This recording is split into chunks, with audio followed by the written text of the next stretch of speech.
A young beauty falls for the charms of an officer and a gentleman. Who could be more protective of your child than a policeman? He kept saying, I was the luckiest man in the world to have her. But eventually she gets tired of the quiet life. There was a lot of love with them. I don't know what went wrong. I already found a place. It was something that she had that was her own. There were rumors at work. You can't confirm if they're true or not. He probably held on a little bit tighter. Love may be blind and marriage bliss, but divorce is murder.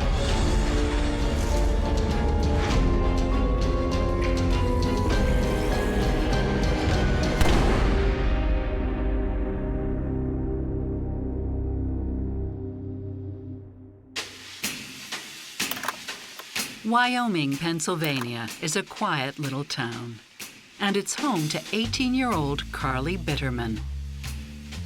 She was warm and funny and lighthearted. It was fun to be around her. Ugly hat! We could be silly together. She was always a hard worker. She was working at a local grocery store in the deli department. She was a typical, normal teenager, acted like she didn't have a care in the world. Carli isn't all fun and games. She decided she wanted to go into criminal justice. You have the right to remain silent. Anything you say can and will be used against you in a court of law. You have the right to remain silent. Anything you say can and will be used against you in a court of law. If you cannot afford a lawyer... Oh, hi, Ollie. See you tomorrow. She wanted to help people. She wanted to become a cop. She had a compassionate heart, and I think that would have been a great match for law enforcement. Between work and ambition, Carli still finds time to date. Carli dated a few boys, nothing serious though. It's not easy to find the one. You guys want to hear something cool? Every year, nearly 80,000 prison inmates spend 23 hours in solitary confinement as a form of torture. I think she was a little bit bored by guys her age. Jeff was 5 years older than Carli was. Did you know that 13% of all U.S. citizens have spent at least one night in jail? Look, it's kind of my line of work. What do you do? I've been on the force for 2 years now. You're a cop. I'm a police officer, yeah. Well then, officer. Take me away. Save me from this party. You have the right to remain silent. Some police officers you see that are, it's not just a job for them, and I think Jeffrey Dennis was one of those guys. I definitely think she was attracted by the law enforcement thing. It doesn't take long before they are practically joined at the hip. They were inseparable. They would go out for dinner. They would go to the movies. Carli's looking for somebody to help her in her life, and she immediately falls in love with Jeff, this big, strong police officer. He kept saying, I was a very lucky man. I considered myself the luckiest man in the world to have her. Soon, Jeff introduces Carli to his favorite pastime. Jeff loved hunting, so we got Carli into hunting. It was expensive to go to these hunting trips. Like $10,000 a couple. I don't know. That's not bad. Oh my God, he did it. Jeff taught her how to shoot. She was a girly girl. Carli was never into hunting when we were in high school. But I will say she was an outdoorsy type of person.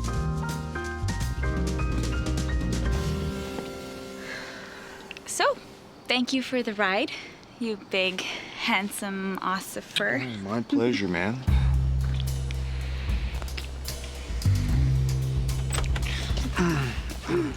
So, what's this? Mom, Dad, this is, Officer Jeff Dennis, sir, and ma'am. Found your daughter collecting cans from neighbors' garbages and thought it was wise to drop her off at home. Found him to be very nice, very intelligent, a good sense of humor. He became a part of the family. Jeff, heard lots about you. Why don't you come inside? Oh, sure. I felt very safe for Carli because of the fact that he was older, because he was a cop. When Carli heads out of town to college to pursue her dreams, the relationship doesn't slow down one bit. Okay, so you have a domain, right? And then you have to do the coding. Does anybody understand? Oh, hey, my boyfriend's there. See you guys later. Hey! Anytime Jeff wasn't working, he was with Carli. Hey, you want a ride? Yes! Oh my God, this is so cool.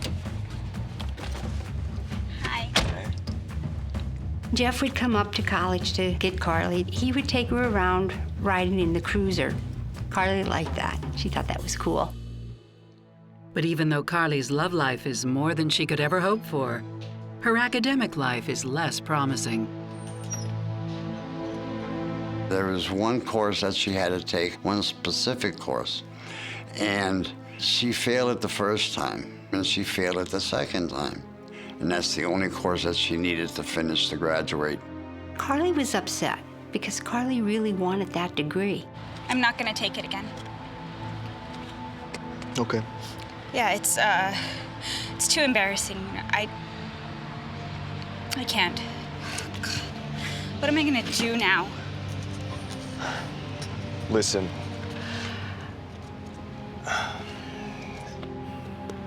They're offering me full-time at work. Why don't you come with me? Really? Yeah. Yes. Yes. Yes, yes. You dropped your coffee. I don't care. I got what I want.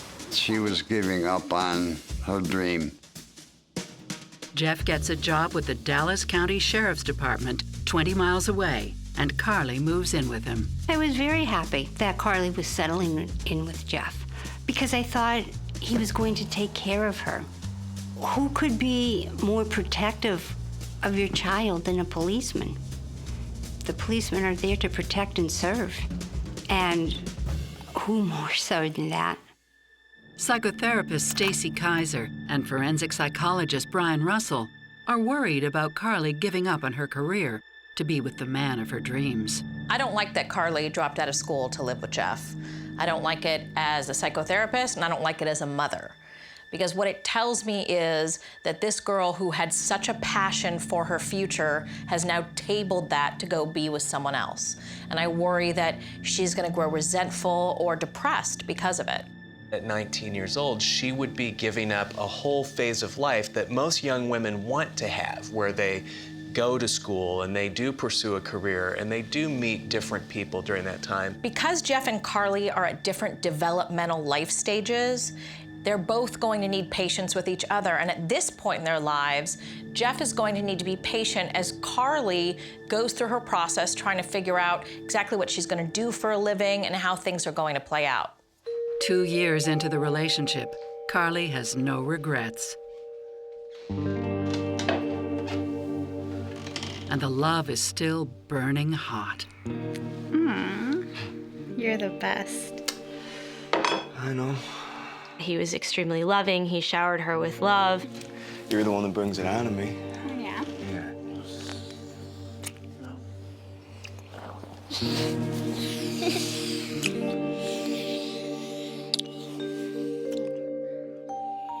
Even so, Carli misses her friends. I'm talking to her a great deal. I'm not seeing her a ton. It was mostly via email and phone calls at that point. We made plans for a day. It was gonna be a girls' day. We eventually got in the car and started driving down the main road, and no sooner were we driving, we're being pulled over by a police officer. It's Jeff. And the next thing I know, there's Jeff standing in his uniform. License and registration, please. License and registration, please. He's like trying to be all official police officer. And I'm like, what is going on?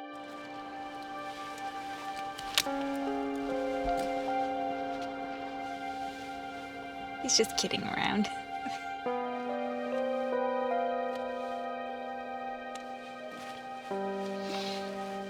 Well, she's got a clean record, so that's good. 10 minutes later, comes back. Hey, guess what, Becky? You don't have any points on your license, and there's no warrants for your arrest. Baby, you didn't answer your phone, so I was worried about you. But I'm off shift soon, so why don't you take that cute little buddy of yours home, wait for me, and we can hang out, huh? Yeah, we can all hang out. Yeah. And we weren't allowed to go out to eat until he came home. I was completely taken aback. Isn't he adorable? Yeah, sure. I did not think it was charming at all. I thought it was strange.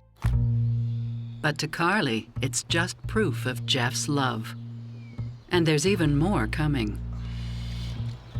I love your daughter, sir.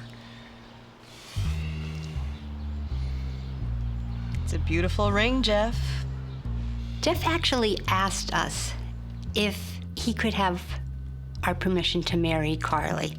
And that impressed me because in this day and age, kids don't do that.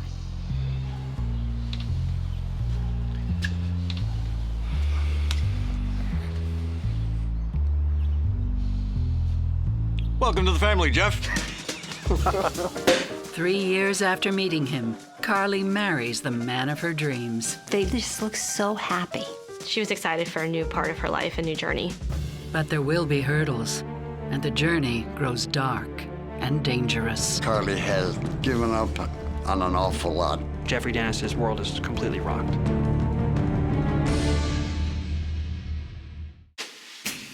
Carli Dennis gives up her own dreams of becoming a police officer to marry one. They were completely in love with each other, and they planned a future. Her priorities definitely changed, and he became number one.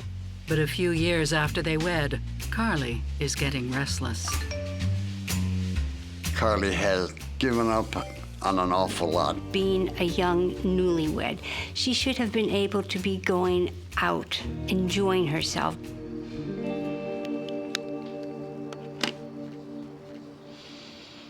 Police officers have to work sometimes 24/7.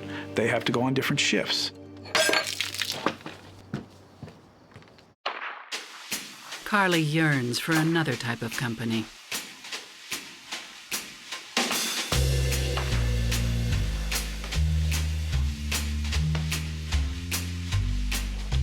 What's up? Well, I was thinking, you know how a lot of people our age are starting to have babies? All of Carli's life, she always wanted to have children. Well, I think the time is right for us. Babe, look, I just want you. I don't want to share you with anyone else in the world. He didn't want children. Carli is left reeling by the revelation. Then a tragedy turns her attention elsewhere. Her father had a heart attack in August of 2003. Jeff rushes her to the hospital, but can't or won't stand with her at her father's side. I can't go in there. Jeff didn't like hospitals. He was a germaphobic. Are you serious? She got quite upset. She told him that this is my father and I'm gonna go and see him.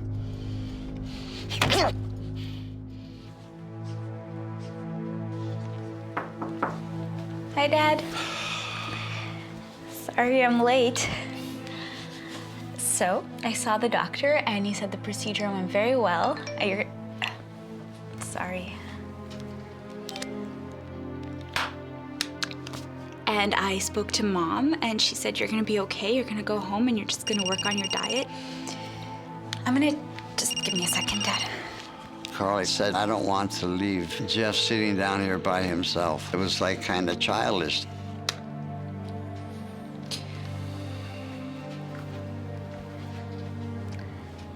So, I'm gonna go now, You just got here. but I'm gonna call you tomorrow, okay? Please don't go. I love you, Daddy. I was angry about that. Bill was hurt. Carli and her father were just so close. They loved each other so much. Right then and there, I knew something wasn't right. Carli's father makes a full recovery, but the hospital incident stays with her. Let's just go.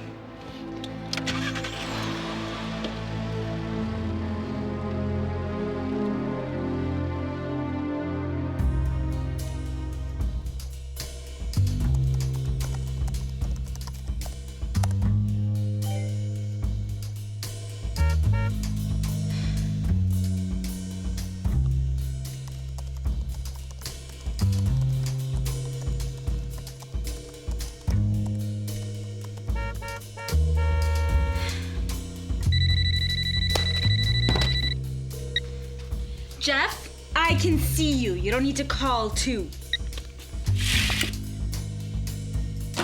From the outside, it looks great. But the problem is, from the inside, it seems that Carli can't do anything without Jeff.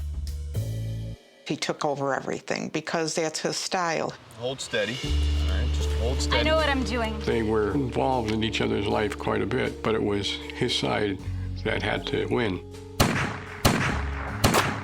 Carli was never into hunting when we were close in high school. Now, she was in a tree stand, or she was out at 4 o'clock in the morning, or she was freezing. You want me to reload? What I want is to do my own thing. Once happy to follow Jeff's whims, now she openly complains. Well, let's find you something to do then. Like what? Look, there's an opening at the 911 call center. Really?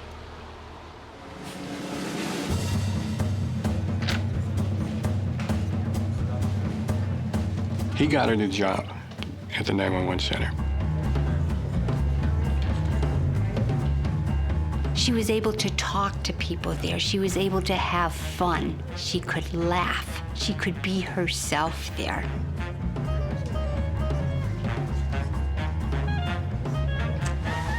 Bill, would you help me with my script, please? Sure. All right. 911 dispatch, what's your emergency? Oh, I understand, ma'am. There's a cat stuck in the tree.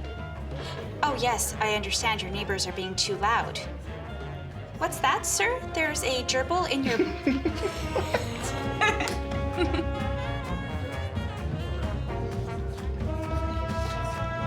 Carli finally has a new focus in her life, and Jeff still gets to be a part of it. If he was at work and she was at 911, he specifically requested to be on her service so she would be dispatching to him. Sir, absolutely. But there's one aspect of the new job Jeff didn't take into account. Carli is getting a lot of attention, Dispatch, the address is 17. and people are starting to notice. There's always gossip. This is a tight-knit community, don't forget. It is a small community of police officers, and they work with 911 on a daily basis. Thanks, guys.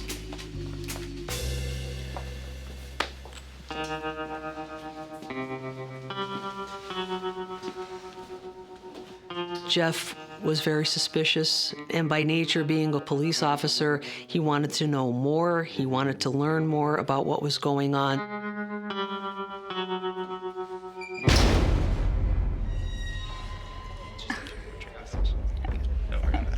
I got it, thanks. You're a really good teacher. What?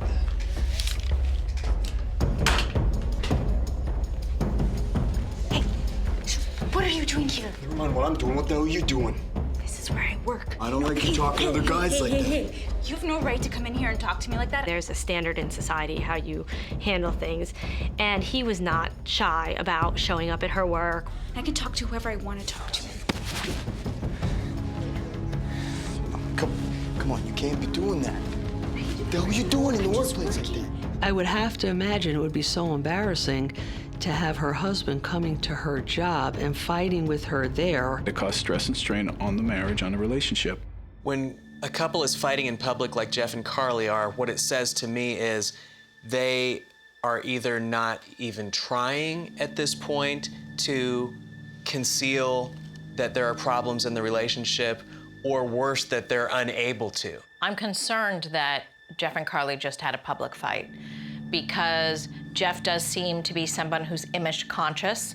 He has his career invested in that same workplace, and he would not want to make himself look bad. And so the fact that he is now doing things in front of other people that could actually have a negative impact on his career, he's letting his dirty laundry sort of hang out for those in his professional sphere to see, suggests to me that there's an escalation in his anxiety that he's having about potentially losing Carli.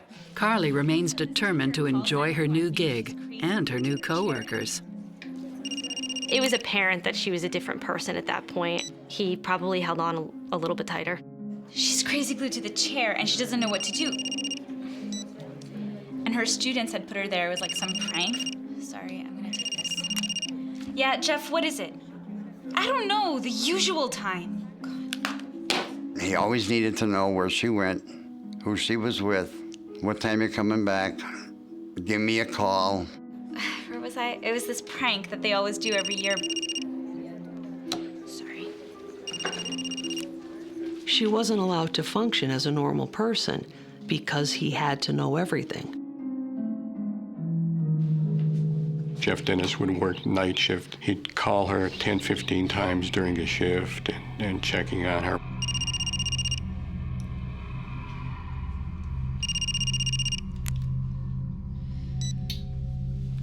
Jeff, it's late and I'm going to bed. Please stop calling me. She knew things were not going in the right direction. She knew that things had taken a turn from acute jealousy out of I love you so much relationship to, wow, he's controlling my every move.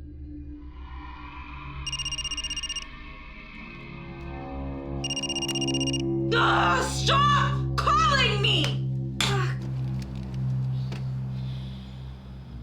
Soon, his constant attention isn't just driving her nuts, it's pushing her away.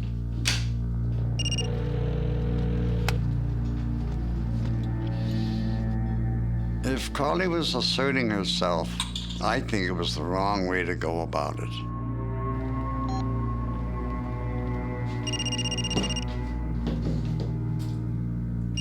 She may have not been happy, and she had to seek things outside. People don't go out and cheat just for the hell of going and cheating. She was looking for help, but she was looking in the wrong place. And once the line is crossed, there's no going back. Everything was at its boiling point. I was definitely worried. I said, hey, you better be really careful. After 7 years of marriage, Carli Dennis finds escape from her husband Jeff, a police officer, thanks to a tryst with a male colleague 7 years her junior. I think was a rather one-time deal, quick deal. It wasn't anything extended.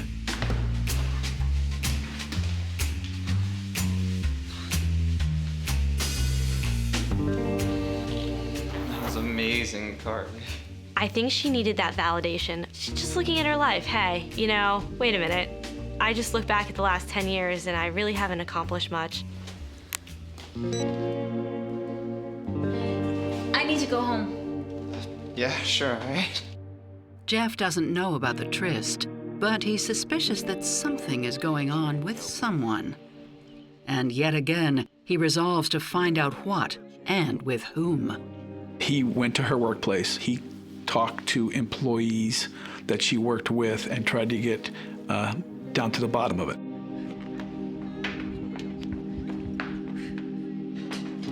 Hey! What's going on? You are not supposed to be here. What, you don't trust me? Would you just give me some space? God! The general consensus of the people who worked there was that Jeff and Carli were always a rocky relationship. And it's about to get rockier when Carli befriends another colleague, Mike Rafferty. Hey, he shouldn't be hounding you like that. He won't leave me alone. I'm at my wit's end. Maybe we should call the cops. They start out as work friends, but Carli soon develops a full-on crush. At work, you're stuck for 8 hours a day, and you become friends. The friendship leads to be a little bit stronger. Mike Rafferty was really a shoulder for her to cry on, somebody to speak to, somebody to be there for her. Your colors. Yeah, that's better. I'm going back. Carli tries to keep this infatuation secret, but she can't help sharing with her friend Becky. I just can't stop thinking about him. Do you remember what it was like in high school? That's what this feels like. When Carli talked about him, it was a glimpse of the old Carli. There was smile in her voice. Oh, but it feels so good, Bex. He was kind to her. He was excited to see her. He missed her when she was gone. I was not surprised. I was not surprised at all. Carli's amazing. She's amazing. Okay, but just be careful. I haven't had so much fun in such a long time. I was definitely worried. I said, hey, you better be really careful because if Jeff finds this out, oh my word. And I know. Yeah, no kidding. Jeff, is that you? I realized he's on the other phone. You know, in your conversation, it was terrible. It was terrible. And I'd be like, are you kidding me right now? I said, hey, you can't possibly be happy in this situation. And there were several times she finally broke and said, I'm not happy. This is horrible. I'll call you back when I'm alone.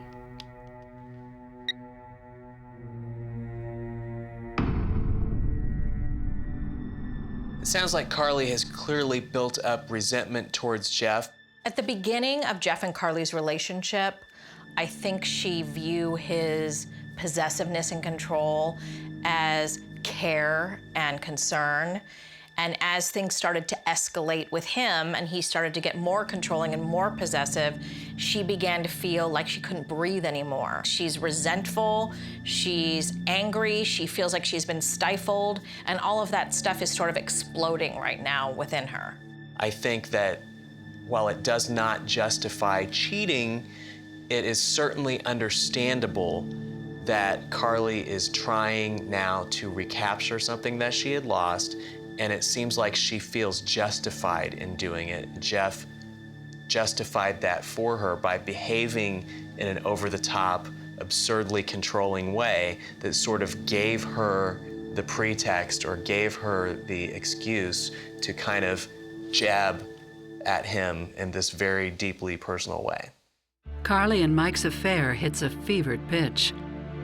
She appeared to be in love. And Jeff is determined to find proof. I can only assume that he had some kind of inklings of the affair. Jeffrey Dennis was performing an investigation. He wanted to know the whole story. He wanted to know more and more.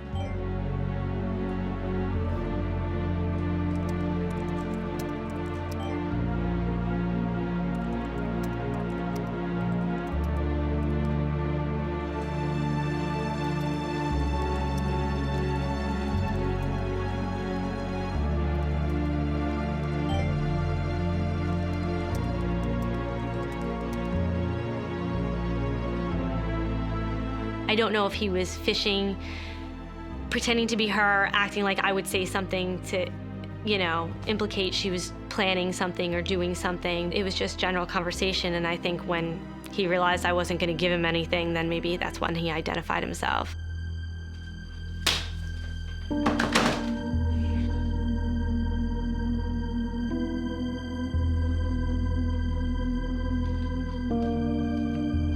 Finally, he hits pay dirt. He found a receipt, and it was around Valentine's Day. And I believe there was a Valentine's Day card and a sexual lubricant. What the hell is this? Huh? I'm leaving. Who is it? No, tell me, who is it?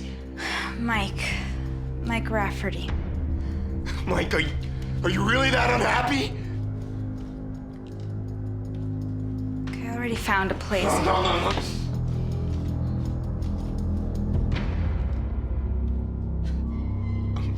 I'm not letting you go that easy. Look, I love you too much. His entire world has been shaken. This woman who he loves, who he adores, is now with another man.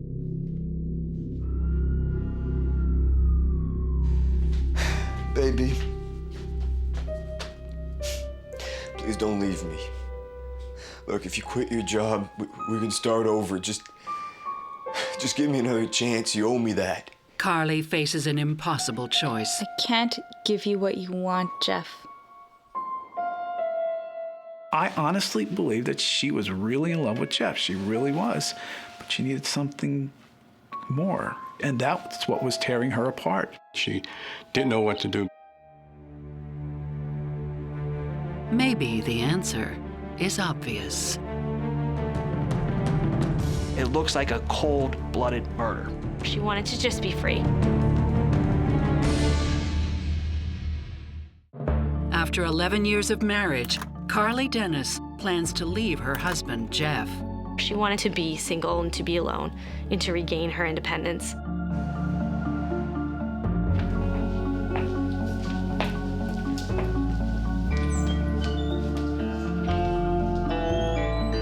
But Jeff can't or won't accept that. Jeff tells this guy, we're okay. We're okay. We're going to work through this.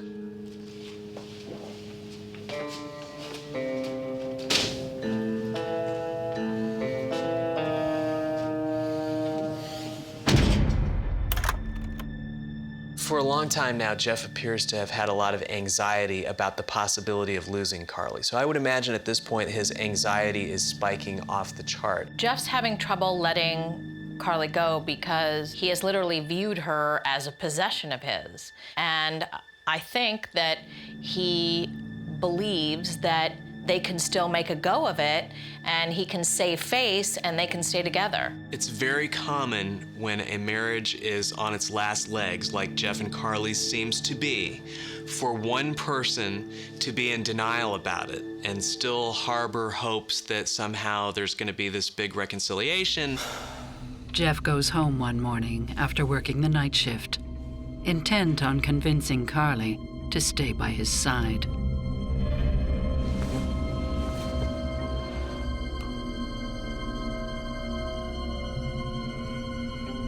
Neither one of them is going to get what they want.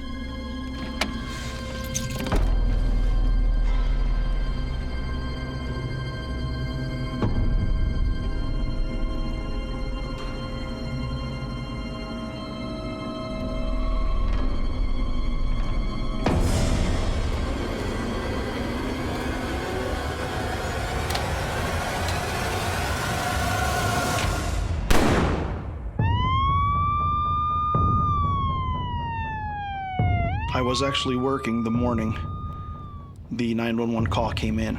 There's a shooting at Carli Dennis's house. Rookie officer Ken Carnes races to the home of his fellow officer with no idea of what's in store. The police community is an extremely tight community. They work together, they live together, they work on different task forces together. So Ken Carnes knows Jeffrey Dennis. Ken is a young cop. Ken is right out of the academy. This young cop is in for the shock of his short career.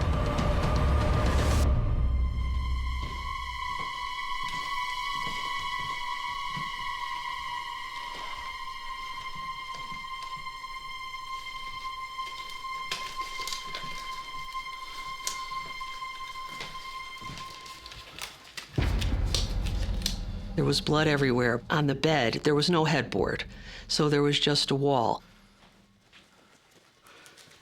She was waiting for me. She was crying.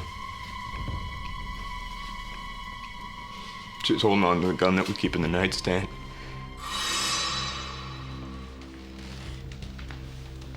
Jeff, I'm so sorry. Jeffrey Dennis said that he came home from his shift. Miss Dennis, Carli Dennis, is waiting up for him. I'm so sorry that I hurt you. No, it's okay. It's okay, we can move past this. We're gonna be okay. No, I screwed everything up. I hurt you so much. Jeffrey says, and then all of a sudden, out of nowhere, she reaches down to the nightstand where they keep a loaded firearm. I can't live with myself. Hey, no! He jumped over to the side of the bed and tried to stop her, and the gun just fired, and that was the end of it. Hello, this is Jeffrey Dennis, my wife. My wife, she said she felt guilty for all the pain that she caused me. She brought the gun to her head. And I lunged at her, tried to stop her, but I couldn't. I dialed 911 and she killed herself. No. Tell me this isn't true. I can't. I can't live without her. It's okay. All right.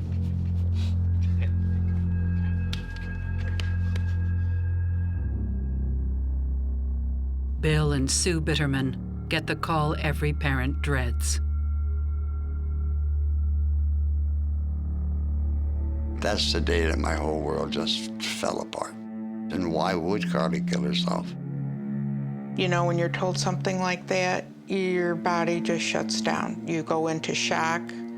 You have no idea what to say. I just screamed. I fell to the floor. I'm screaming all over the place. Carli loved life so much.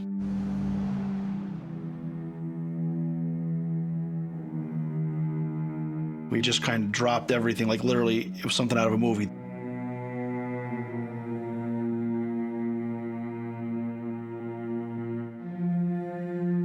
As friends and co-workers try to cope, the newly minted Officer Carnes works the scene. He saw that the gun was on the side of the bed. It was on a nightstand. There was a bullet that was still in its casing that was standing up next to the gun. And the gun had been cleared and it was open, so the gun had been touched. By someone other than Carli.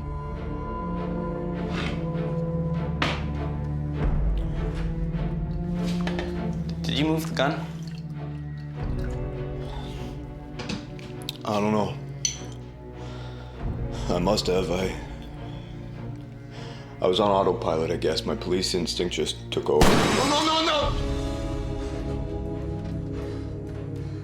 He claims he took the gun out from underneath her. When he did, he made the gun safe, as we call it. The firearm is locked in an open, safe position with the clip next to it and the bullet that was in the chamber standing on its end. This is Jeffrey Dennis, my wife. My wife, she... I just had to keep the gun safe, you know? Now that didn't make a lot of sense because there were no other people in the house. There were no children, there were no animals. So what was he making it safe for? From who? It was a gut reaction. Ken is fresh out of the academy, and one of the first things they tell you in the academy is at a crime scene, if you have a shooting, you never touch the gun. Carnes isn't sure what to make of his mentor's response, so he calls a superior officer. Carnes contacted our office and he asked for me, because I'm one of the homicide investigators. One of the things that we noticed is that the way and the position that the body was laying was not usually what you see in a suicide. There was also some blood droppings that were in the hallway.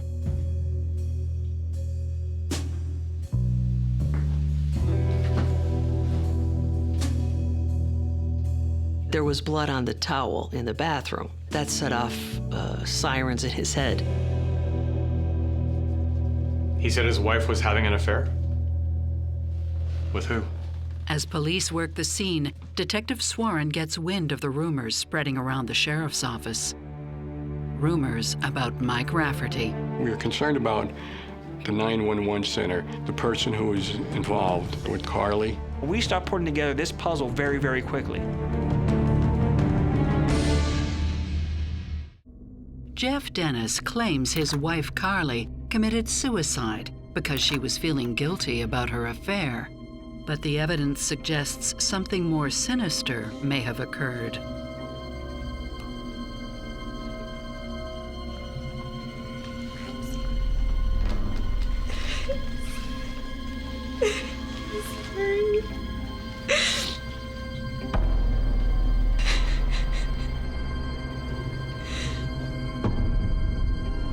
And it was very, very clear that this woman didn't kill herself. Question is, who did? At any crime scene, everything is possible. Nothing is ruled out. We look at everyone who may have been involved. Everyone was a suspect. Including Carli's lover, Mike Rafferty. We have to treat it as a suspicious death. That's how we have to start out. We are concerned about the 911 center, the person who was involved with Carli. Yes. We were having an affair. Not only does Mike admit to the affair, but just 1 week before, Jeff confronted him and threatened him. Mike! You stay the hell away from my wife. You watch yourself. You could get hurt. He said, I have friends in the mob. So could she. He also threatened Carli. Did she seem depressed to you? Did she ever talk about ending it? I never saw any signs that would lead me to believe that she was willing to harm herself or end her life in any way. She was a tough girl, and I don't think she would have done it to herself. There's no way. And then a fellow officer hears something that begs the question, is this the story of a good cop turned very bad?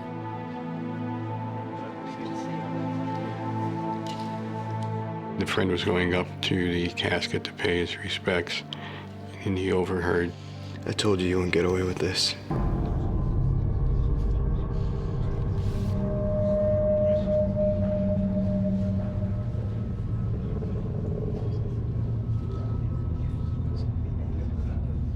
Blood spatter on the walls and Carli's body are not consistent with suicide. Mr. Dennis said that she was face up on the right side of the bed when she committed suicide.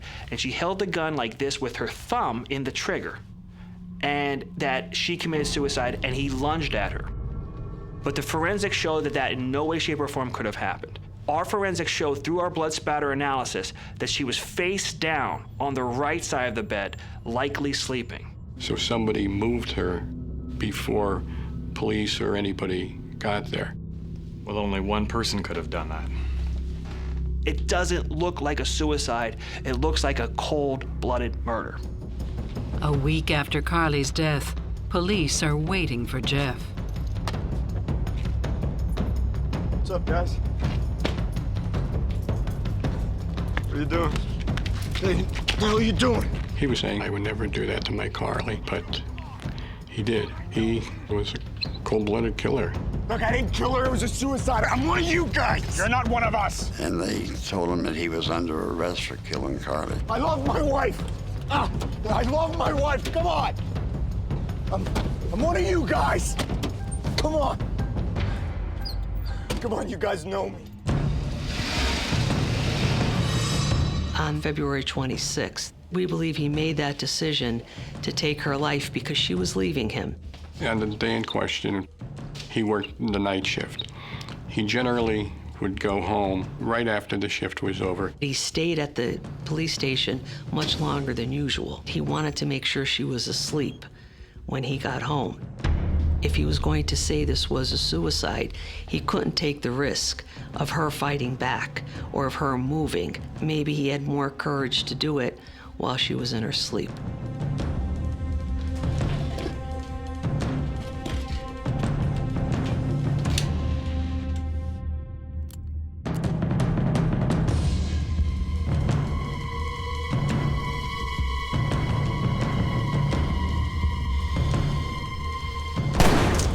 The experts had said that it took between 3 and 15 minutes for Carli to bleed and to die.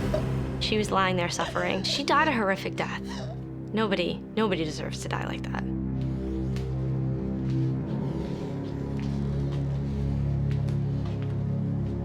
So during that time, he's doing all these things, washing his hands, clearing the gun. He wanted to touch the gun so that he could explain why his fingerprints were on the gun. Investigators believe Jeff chose this day to kill Carli because there was a rookie on duty who wouldn't ask any questions. We believe that he had been planning this at least to the extent that he wanted to know who was going to be on shift that night. But that plan backfired. For a young police officer to make that determination when faced with a fellow police officer is an amazing reaction by Ken Carnes. 20 months later, Jeffrey Dennis stands trial for first-degree murder. I think it was a shock to a lot of people. A lot of people believe in police officers. Investigators present a strong case to the jury, including a video recreation of the crime. After we collected the evidence, we found a company who would do some simulations for us, showing where he was at, where the victim was laying at that point. And they came up with a video. It takes only 2 hours for the jury to find Jeffrey Dennis guilty. He's sentenced to life in prison. No possibility of parole. Looking back on Jeff and Carli's relationship, there were a lot of warning signs. First of all, the fact that Jeff was so eager to get her away from where she lived, away from her friends, and not working. Secondly, that he insisted that she be in a house that was cold and dark. And thirdly, that he really did want to control her and possess her. There's a key question that we ask when we look to see if somebody's behavior is really altruistic and protective, or if it is selfish and controlling. And that is, who is it for? And in this case, all along, it looks like Jeff's behavior was mostly for Jeff's benefit, to tamp down the anxiety that he had about losing this woman that he was so infatuated with. It seems to me what ultimately led to Carli's death is Jeff's feeling of ownership over her and his belief that if he couldn't have her, no one could. Carli Bitterman is still dearly missed by family and friends. There was nothing more important in the world to me than Carli. Nothing. Not even my own life. I would have died in an instant for her. Carli was having an affair, so is that a reason to be murdered? 10 years later, I don't let people forget. She is a part of my life on a daily basis. There's not a day that goes by that I don't think about her.